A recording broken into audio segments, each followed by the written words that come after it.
Mais je m'appelle René Bovy. Je suis né en 1922 sur le circuit de Francorchamps. La famille se portait bien. On avait déjà une voiture en 1925, tout allait bien. Mais seulement, voilà, mon père était un ivrogne. Et il a tellement bu qu'à 39 ans, il est mort. À ce moment-là, je n'avais que 9 ans. J'ai donc dû aider ma mère et j'ai dû travailler très jeune. Je suis devenu secrétaire communal à Francorchamps. Mais la guerre était venue aussi. Le 10 mai 1940, c'était la guerre. Pendant la guerre, on était très exposé à des troubles de toutes sortes.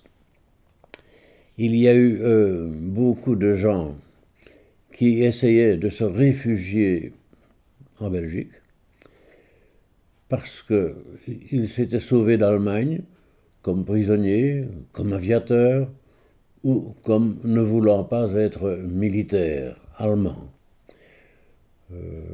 Dans les communes, comme moi, ici, et même tout autour de moi, on faisait des faux documents d'identité à ces personnes-là pour qu'elles puissent se sauver et disparaître des fichiers de la police allemande. Malheureusement, en 1942, j'ai été arrêté par ce qu'on appelait la Gestapo. Ce qui s'est passé, c'est que quand on fabrique des faux documents d'identité, on utilise des cachets, des photos, et on a trouvé mes empreintes digitales derrière les photos. Et alors, les Allemands m'ont condamné. Ils ont demandé la peine de mort, c'était grave, mais seulement je n'étais pas majeur au moment où j'ai fait les fausses cartes d'identité, ce qui fait que je n'ai pas été exécuté. Et on m'a mis dans un camp, les camps de concentration. Ce n'est pas facile à raconter parce qu'il y a un côté inhumain dans une captivité de guerre. Et alors, je vous dirais que des morts, on en a vu des dizaines. On les chargeait sur des charrettes. Et j'étais jeune, puisque je n'avais que 20 ans. Et avec des autres de mon âge, on jetait les morts dans les charrettes comme si c'était tout naturel. Tellement il y avait de maladies et de mauvais traitements. Ce qui m'a paru fort grave, c'est que lorsque les Américains sont arrivés en Allemagne, au bord du Rhin, les Allemands ont essayé de nous évacuer vers le sud de l'Allemagne. Et là a commencé ce qu'on a appelé la marche de la mort. Et en effet, beaucoup étaient atteints du typhus. Alors on a marché des kilomètres et des kilomètres. On nous faisait loger dans des écoles, on logeait à même le sol. On n'avait pas de couverture, et vous pensez bien qu'on n'était pas habillé pour résister ni au froid ni au chaud. De cette façon-là, nous avons fini par échouer dans une forteresse où les Allemands nous ont enfermés. Ils nous ont laissés là pendant 4 jours, sans manger, sans boire, dans nos crasses, parce qu'il faut vous dire qu'on n'avait que des semelles en bois avec des cordes aux pieds. On n'était pas habillés et on était dans cette crasse parce qu'on ne savait pas non plus se laver. Et heureusement, les Américains sont arrivés et ils nous ont libérés. Un détail encore, quand les Américains ont vu qu'il y avait le typhus, ils ont monté un drapeau jaune pour la quarantaine. Vous voyez? Donc il fallait encore rester 40 jours. Mais je ne suis pas resté 40 jours, je suis parti avec 2 autres. Et à ce moment-là, je suis revenu à Francorchamps. J'ai repris mes fonctions de secrétaire communal Et au moment de la fusion des communes, je suis devenu secrétaire communal de Stavelot. La joie de vivre, c'est dans la tête qu'on a ça. Moi, je n'étais pas un Hercule. Je n'étais pas un bonhomme armé pour la lutte ou la boxe. Je n'étais même pas armé pour faire de l'athlétisme. Et lorsque j'ai été arrêté, si je suis revenu, c'est là que ça se trouve. Parce que j'ai vu des gens costauds, ils sont tous morts. Dans les camps de concentration en Allemagne, vous n'aviez aucune chance de survie, on avait que celle-là, sa tête et sa volonté. Et c'est ce qui m'a permis, et c'est pour ça que je dis que de ce côté-là, ce n'était pas la joie de vivre, mais c'était l'optimisme qu'on peut avoir lorsque on est en difficulté. Et je suis revenu donc d'Allemagne, et quand je suis revenu, je me suis passionné pour mes fonctions et pour tout ce que j'entreprenais. Et alors, j'ai fait tellement de choses dans ma vie que ça pourrait faire une très grande liste. Mais quand je suis revenu, j'ai d'abord reconstitué le syndicat d'initiative et de tourisme, qui n'existait plus. Et j'ai été président donc, de l'office de tourisme. Je vous ai dit que j'étais né sur le circuit en 1922. Et 1922, c'est l'année de la première course automobile sur le circuit de Spa-Francorchamps. J'ai donc passé toute ma jeunesse, toute mon adolescence, à côté du circuit, puisque nous avons habité Stavelot, Malmedy, et même Spa plus tard. Dans ces conditions-là, les gamins de mon âge, on était toujours au circuit. On était au circuit sans payer d'ailleurs, parce qu'on connaissait les endroits par où il fallait passer. Conclusion, on connaissait toutes les courses, on les a vécues jusqu'en 1940. C'était la guerre, et pendant 5 ans, 6 ans, il n'y a plus eu de course.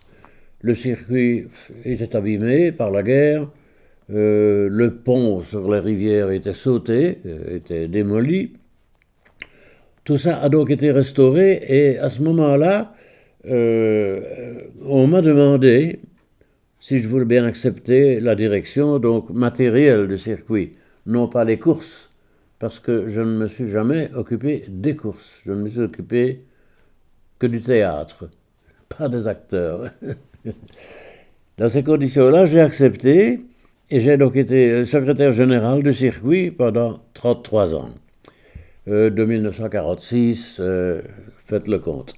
Un circuit qui va connaître des hauts et des bas. Des hauts et des bas parce qu'à un moment donné, il est trop rapide. C'est-à-dire que dans une ligne droite qui vient donc de Malmedy à Stavelot, les voitures étaient arrivées à 360 km/h, ce qui fait 100 mètres à la seconde. C'est très vite. Lorsqu'il quittait la route, il était mort. Hein. Il n'y avait rien à faire, c'était pas possible. Surtout à une époque, il n'y avait pas encore de rails, il n'y avait pas encore des pneus comme maintenant. Il n'y avait aucune sécurité. Il y avait des arbres, il y avait des poteaux électriques. Enfin, il y avait tout ce qu'il fallait pour qu'un pilote qui quittait la route soit tué sur le coup. Alors, à partir de là, on a fait des améliorations. J'ai vécu ce circuit d'une manière passionnée et passionnelle, mais il y avait souvent des gens, des tués sur le circuit, des accidents mortels. Et lorsque c'était le cas, comme j'étais en même temps secrétaire communal, j'avais toujours la clé de la morgue en poche. Il fallait avec un témoin inventorier ses poches, son argent, son identité. Il fallait aussi s'occuper du transport de défunts vers l'Angleterre ou vers l'Allemagne, c'était selon la nationalité, évidemment, du pilote. Tout ça, ce sont de très mauvais souvenirs, parce que à une seule course, par exemple, aux 24 heures, je pense que c'est dans les années 1970, par là, il y a eu 3 morts la même nuit. Et à une Formule 1, il y a eu 2 tués dans le même tour. Mais pour le reste, les réunions qu'on avait à Milan, à Monza, un peu partout, en France, en Hollande même, enfin, dans tous les pays limitrophes, c'était passionnant. C'était passionnant parce qu'on avait des réunions qui ne concernaient évidemment que la course automobile.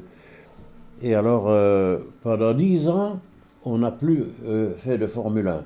De 1970 à 1980, oui, à 1980, on a travaillé pour faire un nouveau circuit et c'est comme ça que maintenant on a un circuit sécurisé. On n'a pratiquement jamais plus de morts sur le circuit. Ça va un peu moins vite, ça va quand même très vite. Il est considéré comme le plus beau du monde. Voilà.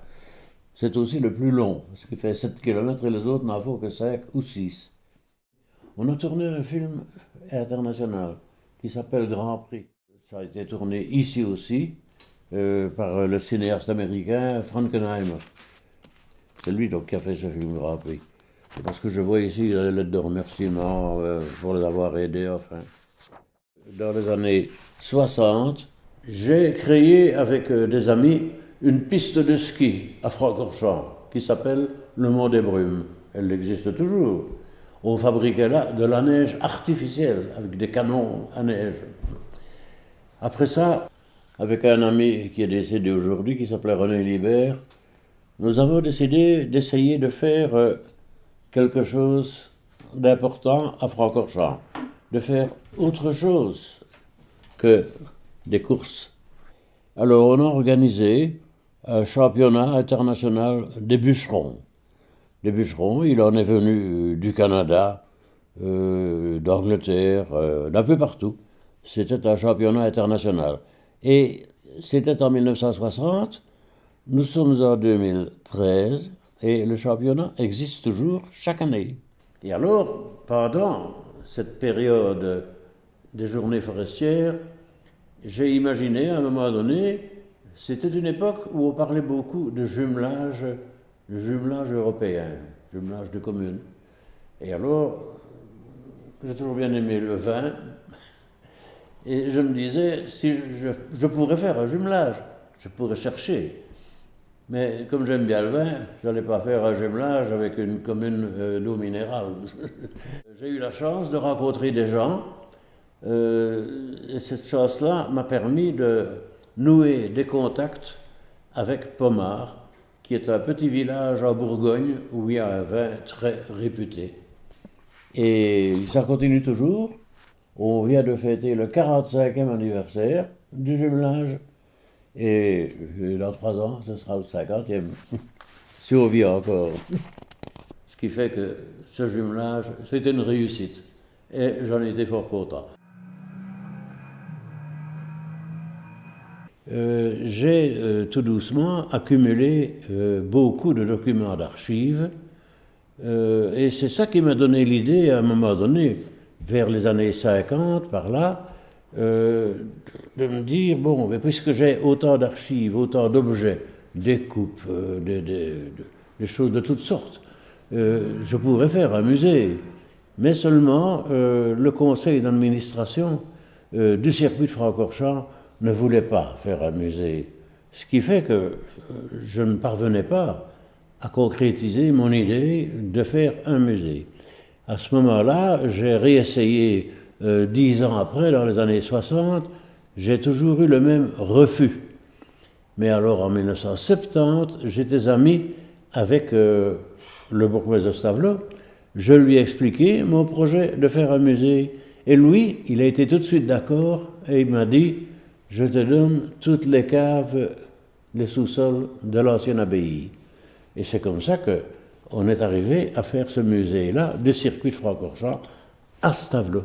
Et progressivement, avec les relations que j'avais au circuit, j'ai pu trouver des voitures.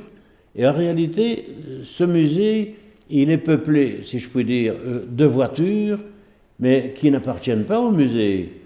Elles appartiennent à des collectionneurs. Et maintenant, ce musée fonctionne toujours très très bien. Il attire 40 ou 50 000 visiteurs par an, ce qui est beaucoup pour un petit musée comme celui-là. Dans la suite, de plus en plus, j'ai pu amasser encore beaucoup d'archives et on en est arrivé aujourd'hui à avoir une documentation très complète qui m'a d'ailleurs permis de faire le livre que j'ai le plaisir de vous offrir.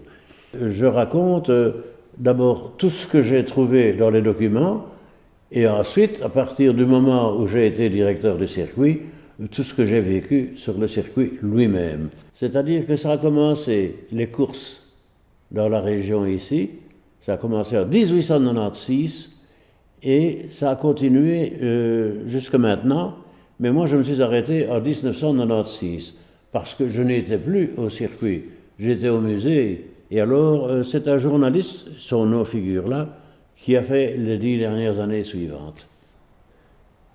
Oui. C'est un peu comme je vous l'expliquais tout à l'heure, tout est là. C'est-à-dire que vous pouvez être un héros musculaire, mais si vous n'avez pas de l'optimisme dans votre raisonnement, eh bien, vous ne résisterez pas.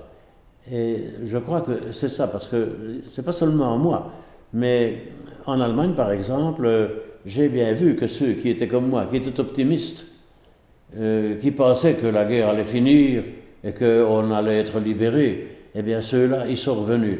Mais ceux qui disaient on va crever ici, ceux-là, ils ne sont pas revenus. Et tout s'explique de cette façon-là.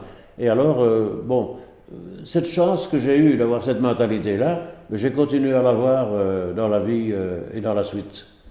Et ça s'est bien passé. Merci beaucoup. C'est bon comme ça? C'est parfait. Merci beaucoup. Voilà. Si je continue à feuilleter, je me rends compte que le temps a passé très vite et que j'étais à peine désigné dans ma fonction de secrétaire communal que j'étais déjà arrivé à la pension. La sagesse, ce n'est pas un mystère. Quand on a mon âge, on a un peu de sagesse quand même.